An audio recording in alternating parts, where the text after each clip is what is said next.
breaking news. Jussie Smollett has turned himself into Chicago police. He is facing a felony charge of filing a false police report. Police are preparing for a press conference this morning, a bond hearing later this afternoon. Eva Pilgrim is in Chicago with the latest. Good morning, Eva. Good morning, Robin. Once the victim, now a suspect. This morning at 5:15, Jussie Smollett turned himself into police. This morning, Jussie Smollett taken into custody. Police accusing him of filing a false police report, fabricating the racist and homophobic attack he said he suffered at the hands of two men wearing ski masks. It's like, you know, at first it was a thing of like, listen, if I tell the truth, then that's it, because it's the truth. Then it became a thing of like, oh, how can you doubt that? Like, how do you not believe that? It's the truth. Smollett detailed the alleged brutal attack in an interview with ABC last week. And I see the attacker masked, and he said, "This MAGA country," punches me right in the face.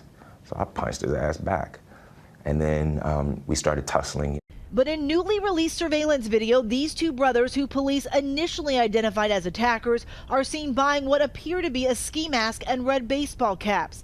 Police say the men, who sat for more than 2 hours for a grand jury yesterday, told them they were paid by Smollett to stage and participate in the alleged attack.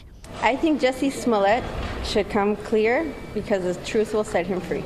The attorney for the two men speaking out last night outside the courthouse, claiming her clients and Smollett have been in contact at least once since the incident. I think that Jussie's conscience is probably not letting him sleep right now, so I think he should unload that conscience and just come out and tell the American people what actually happened. Who the would make something like this up or add something to it or whatever it may be? I can't even, I'm an advocate. You do such a disservice when you lie about things like this.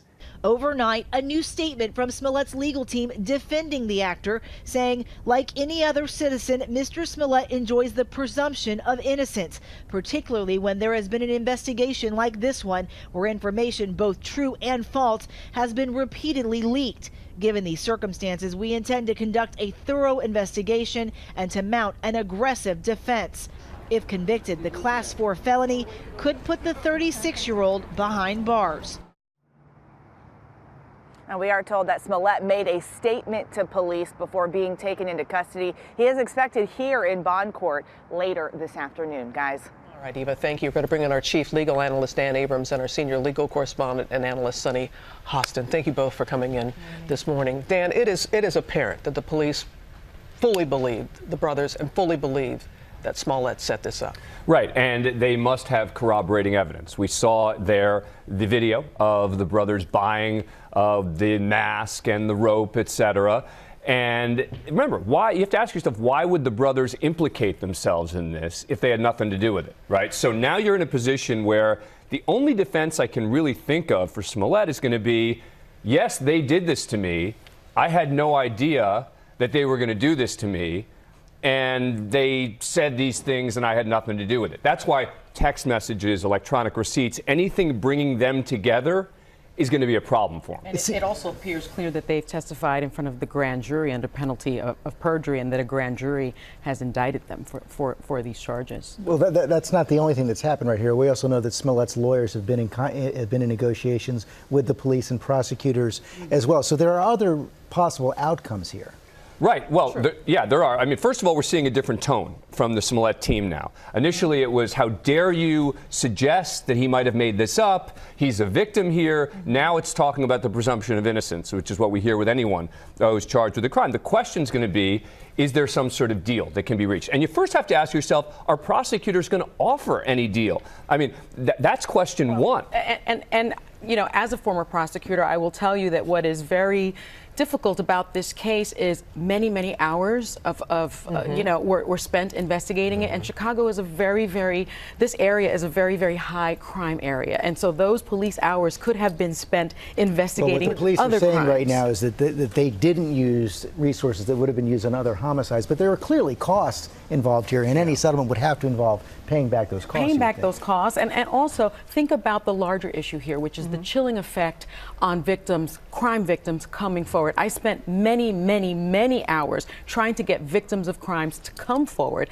to testify against their abusers, against their attackers, and they didn't want to come forward because people they thought would not believe them. They thought that there would be repercussions. They thought that there would be consequences. This type of crime, if true, has a tremendous chilling effect. And that's why the police were so cautious in the beginning. Remember, they kept saying that they were investigating a possible hate crime. Yes. They were looking at him as being the victim in this. Now he is the suspect. But guys, this touches all the buttons. It does. It's a setback for race relations, homophobia, MAGA supporters who are, the fingers are pointed at them. Yes. I mean, I cannot think of another case where there's this anger on so many sides, and you can understand why there would be. Again, if true, he has almost single-handedly had this chilling effect on the LGBTQ community, on the Black community, on victims, the victims, and just there's already this divisiveness that we're seeing in our country.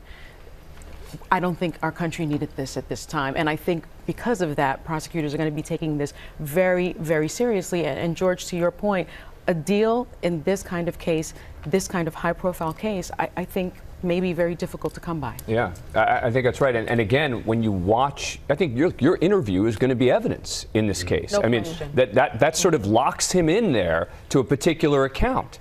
And when you watch, God, it is so hard to watch that again. Him saying, talking about how anyone who would ever make something up like this, et cetera. And that's what everyone in America is thinking right now, is exactly what he said right there. He is, we should be mindful, he is, of course, entitled to the presumption of innocence. But my goodness, if a grand jury has indicted him, he has been arrested. Because he has said he still said he hadn't done it.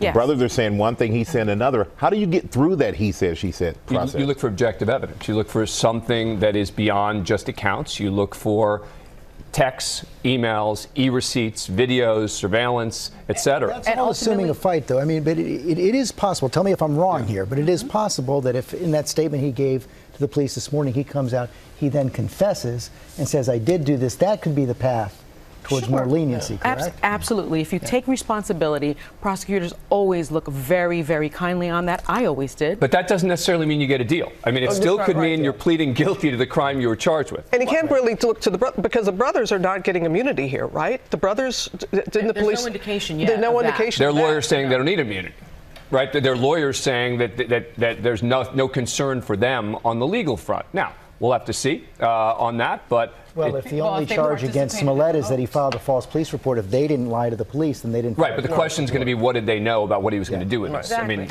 and that's going to be the critical legal question. Co-conspirators as well. Wow. I think you're going to talk about this on The View today. I am pretty sure we are. Thank you both. Hi, everyone. George Stephanopoulos here. Thanks for checking out the ABC News YouTube channel. If you'd like to get more videos, show highlights, and watch live event coverage, click on the right over here to subscribe to our channel. And don't forget to download the ABC News app for breaking news alerts. Thanks for watching.